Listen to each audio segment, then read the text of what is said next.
உபதாய தீர்க்கதரிசி யார், இவர் வாழ்ந்த காலகட்டம் எப்பேற்பட்டது என்கிறது முதலாவது நம்ம தெரிந்து கொள்ளணும். 853 வருஷத்திலிருந்து, கிறிஸ்துவுக்கு முன் 853 வருஷத்திலிருந்து 841 வருஷம் வரைக்கும் இருந்த இந்த காலகட்டத்தில் இந்த உபதாய தீர்க்க தரிசன புத்தகம் எழுதப்பட்டு இருக்கலாம் என்று சொல்லி நிறைய பேர் சொல்லுகிறது உண்டு. இந்த காலகட்டம் எப்பேற்பட்ட காலகட்டம் அப்படின்னு கேட்டீங்கன்னா, யூதாவுக்கு யெகோராம் என்கிற ஒரு ராஜாவை தேவன் நியமித்து வைத்து அந்த நாட்களிலே பிலிஸ்தியர்கள் எல்லாருமே எருசலேமை கைப்பற்றின ஒரு காலமாக இருக்கிறது. இந்த காலகட்டம் இன்னொரு இடத்துல கூட 2 ராஜாக்கள் 8ஆம் அதிகாரத்தை நீங்கள் வாசித்து பார்க்கும் பொழுது அங்கேயும் கூட நடக்கக்கூடிய சம்பவங்கள் இந்த இடத்துல ஒப்பிட்டு சொல்ல முடியும் என்று அநேகர் சொல்லுகிறார்கள். இங்க எலியா தீர்க்கதரிசி ஒரு பக்கத்துல இருக்க, அதே காலகட்டத்தில் ஒபதாயா தீர்க்கதரிசியும் வாழ்ந்து வந்தார் என்று அநேகரால சொல்லப்படுகிறது. இந்த ஒபதாயா தீர்க்கதரிசி உண்மையிலே யார் என்று வாசிக்கும் பொழுது, யோபுக்கு நிறைய நண்பர்கள் இருந்து யோபு துன்பத்தில் இருக்கும் போது, உபத்திரவத்தில் இருக்கும் பொழுது யோபுக்கு புத்திமதி சொல்லும்படிக்கு ஒரு சில நண்பர்கள் நிற்கிறார்கள் என்கிறத நம்ம படிச்சிருக்கிறோம். எத்தனை பேர் படிச்சிருக்கிறீங்க? அந்த நண்பர்கள்ல ஒருத்தருடைய பேரு எலிபாஸ் உண்டா? அந்த எலிபாஸ்ன்னு அவருடைய சந்ததியில இந்த எலிபாஸ் யாருன்னு கேட்டா, இவர் ஏதோமியர். ஏதோமியர் அப்படின்னா இவருடைய சந்ததியிலிருந்து வந்தவர் தான் இந்த ஒபதாயா தீர்க்கதரிசி என்று அநேகரால சொல்லப்படுகிறது. இந்த ஒபதாயா ஒரு ஏதோமியர் என்று அநேகரால சொல்லப்படுகிறது. சரி, ஏதோமியர்கள் அப்படின்னு சொல்லுகிறார்களே, இந்த ஏதோமியர்கள் யாரு அப்படின்னு கேட்பீர்கள் அப்படின்னு சொன்னா, இந்த ஏதோமியர்களை பற்றி வேதத்துல ஒரு சில வார்த்தைகள் உண்டு. அதை பற்றி நம்ம தெளிவாக அறிந்து கொள்ள போகிறோம். ஆதியாகமம் 25ஆம் அதிகாரம் 30ஆம் வசனத்திற்கு நீங்கள் திருப்பிக் கொள்ளுங்க. அப்பொழுது ஏசா யாக்கோபை நோக்கி அந்த சிவப்பான கூழிலே நான் சாப்பிட்டு கொஞ்சம்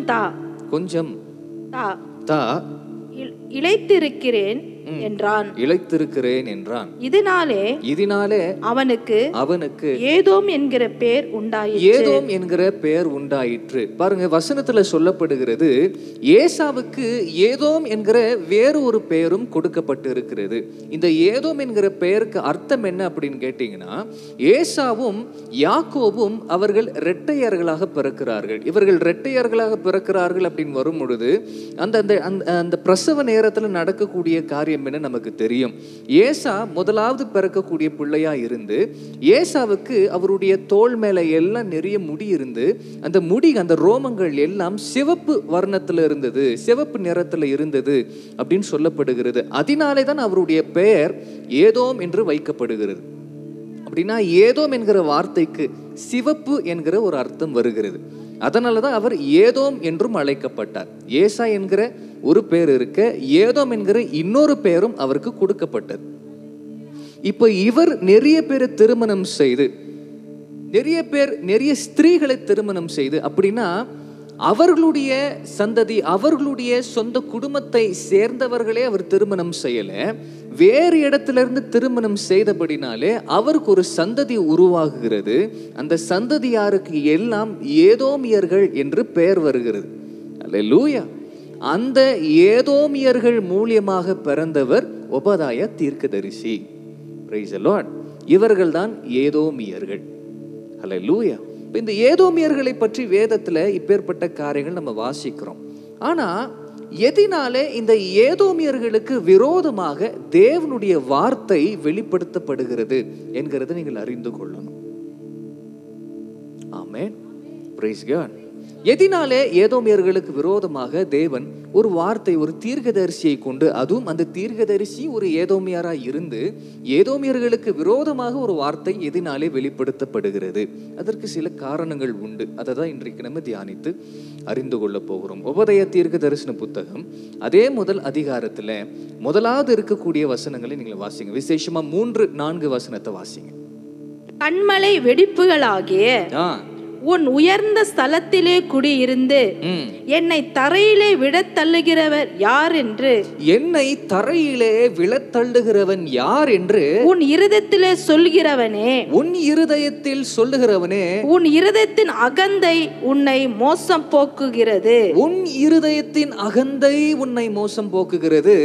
நீ கழுகை போல, நீ கழுகை போல உயர போனாலும், உயர போனாலும், நீ நட்சத்திரங்களுக்குள்ளே, நீ நட்சத்திரங்களுக்குள்ளே உன் கூட்டை கட்டினாலும், உன் கூட்டை கட்டினாலும், அவ்விடத்திலிருந்து உன்னை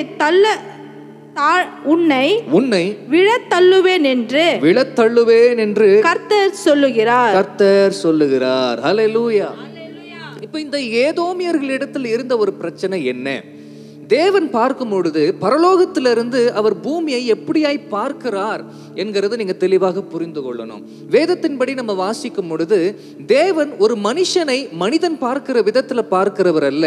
ஒரு மனிதனுடைய இருதயத்தை பார்த்து அந்த மனுஷனுடைய இருதயத்துல வரக்கூடிய எண்ணங்கள், யோசனைகள், தீர்மானங்கள், திட்டங்கள் ஒவ்வொன்றையும் கூட தேவன் ஆராய்ந்து அறிகிறார் என்கிறத நம்ம தெளிவாக புரிந்து கொள்ளணும். அப்பேற்பட்ட ஒரு பார்வையோடு கூட ஏதோமியர்களை தேவன் பார்க்கும் பொழுது அவர்களுடைய இருதயத்தில் இருக்கக்கூடிய பெருமைகளை தேவன் கண்டு இருக்கிறார்.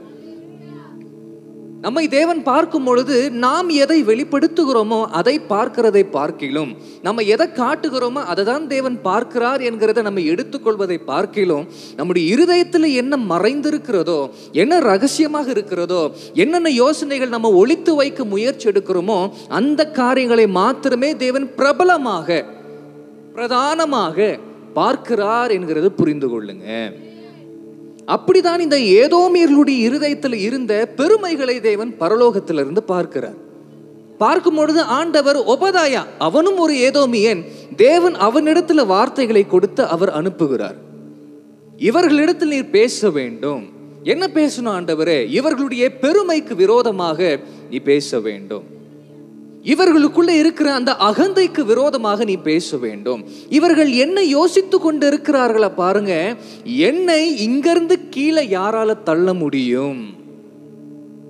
என்னை இந்த இடத்திலிருந்து யார் கீழே இறக்க முடியும்? எனக்கென்று ஒரு இடம் உண்டு, எனக்கென்று ஒரு ஆசனம் உண்டு, அந்த ஆசனத்திலிருந்து யார் எழுப்ப முடியும்? எனக்கென்று ஒரு பதவி உண்டு, அந்த பதவியிலிருந்து யார் என்னை கீழே தள்ள முடியும்? எனக்கென்று ஒரு அந்தஸ்து உண்டு, எனக்கென்று ஒரு பெயர் உண்டு, இந்த பெயர்ல இருந்து யார் என்னை கீழே தள்ள முடியும் என்கிற இப்பேற்பட்ட எண்ணங்கள் எல்லாம் தான் தேவன் பெருமையாக பார்க்கிறார். அல்லேலூயா. என்னை யாரும் கீழே இறக்க முடியாது, யாரும் என்னை தள்ள முடியாது, எனக்கு விரோதமாக யாரும் ஒரு வார்த்தை சொல்ல முடியாது, யாருமே என்ன அதிகாரம் செய்ய முடியாது, யாருமே எனக்கு விரோதமான எந்த கட்டளைகளையுமே ஏற்படுத்த முடியாது. நான் இருக்கிற இடம் அது எனக்குரிய ஸ்தானம், அது என்னுடைய இடம், அது என்னுடைய சிங்காசனம், என்னுடைய ராஜ்யம் என்று யோசிக்கக்கூடிய இடங்களில் எல்லாம் தேவனுடைய கரம் இறங்கி வருகிறது என்கிறத நம்ம மறந்து போகக்கூடாது. ஆண்டவர் வார்த்தையினாலே நடத்துகிறவராய் இருந்தும் கூட ஒரு சில இடங்களை கர்த்தர் இடிக்க வேண்டும் என்றால் அவருடைய கரத்தை நீட்டுகிறவராய் இருக்கிறார். அவருடைய கையை நீட்டப்படும் பொழுது வேதம் சொல்லுகிறது, பாபேல் என்கிற ஒரு கோபுரத்தை மனிதர்கள் கட்டும் பொழுது தங்களுடைய பெயருக்காக அவர்கள் கட்டினார்களாம், தங்களுடைய நாமத்தின் மகிமைக்காகவே அவர்கள் கட்டினார்களாம்.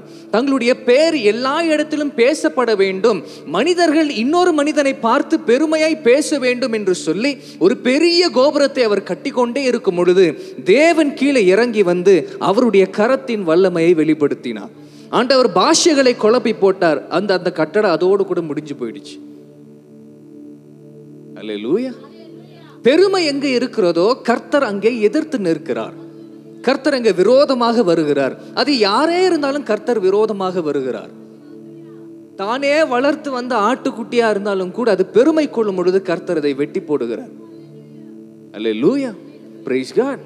தேவ பிள்ளைகளே, தேவனுடைய பிள்ளைகளா இருந்து சபைக்குள்ள உட்கார்ந்து இருந்து கர்த்தருடைய நாமத்தை மகிமைப்படுத்த வேண்டும் என்கிற எண்ணத்துல வந்திருக்கிற ஒவ்வொருத்தரும் கூட தங்களுடைய பெயருக்காக, தங்களுடைய நாமத்திற்காக, தங்களுடைய குடும்பத்திற்காக, தங்கள் பேர்ல இருக்கக்கூடிய காரியங்களுக்காக உழைத்து செயல்பட ஆரம்பிக்கும் பொழுது அதற்கு இன்னொரு பேரும் உண்டு, பெருமை. அந்த பெருமையை கர்த்தர் எதிர்க்கிறார். யாரெல்லாம் எனக்காக எனக்காக எனக்காக அப்படின்னு செயல்படுகிறார்களோ அவர்கள் எல்லாம் கர்த்தருக்கு விரோதமாய் செயல்படுகிறார்கள் என்கிறத மறந்து போகாதீங்க. ஒரு இடத்துல போய் நம்ம உட்கார்ந்து கொண்டு அந்த இடத்துல இருந்து கீழே இறங்கி வர மனம் இல்லாமல் இருந்து எனக்கு எல்லாமே அத்துப்பட்டது என்று சொல்லும் பொழுது கர்த்தர் அவர்களுக்கு விரோதமாக திரும்புகிறார். மனிதன் மனிதனாக மாத்திரமே இருக்க வேண்டும், ஒரு தூதன் தூதனாக மாத்திரமே இருக்க வேண்டும். ஒரு தூதன் தேவனாக மாற முயற்சி எடுக்கும் பொழுது கர்த்தர் எல்லா வல்லமையும் உறிந்து கொண்டு வெளிச்சமாய் இருந்தவனை இருளாய் மாற்றி கீழே தள்ளுகிறார். அவன் இன்னைக்கு பிசாசா இருக்கிறான், சாத்தானா இருக்கிறான். மனிதனாய் இருக்கிற நீங்களும் கூட, தேவ பிள்ளைகளாய் ஒப்பு கொடுத்த நீங்களும் கூட தேவனுக்கு மகிமை செலுத்துகிறதை விட்டுவிட்டு நமக்குரிய மகிமை தேட தொடங்கும் பொழுது கர்த்தருடைய கரம் உங்களுக்கு விரோதமாய் திரும்புகிறது. கர்த்தருடைய கரம் உங்களுக்கு விரோதமாய் திரும்பும் பொழுது நம்மிடத்தில் இருக்கிற எல்லா நன்மையான காரியங்கள் கர்த்தர் எடுத்துக்கொண்டு நம்மை வெறுமையாய் விட்டு விடுகிறார். அப்படி விட்டுவிடப்படும் பொழுதுதான் வேதம் சொல்லுகிறது, ஏதோமியர்களைப் போல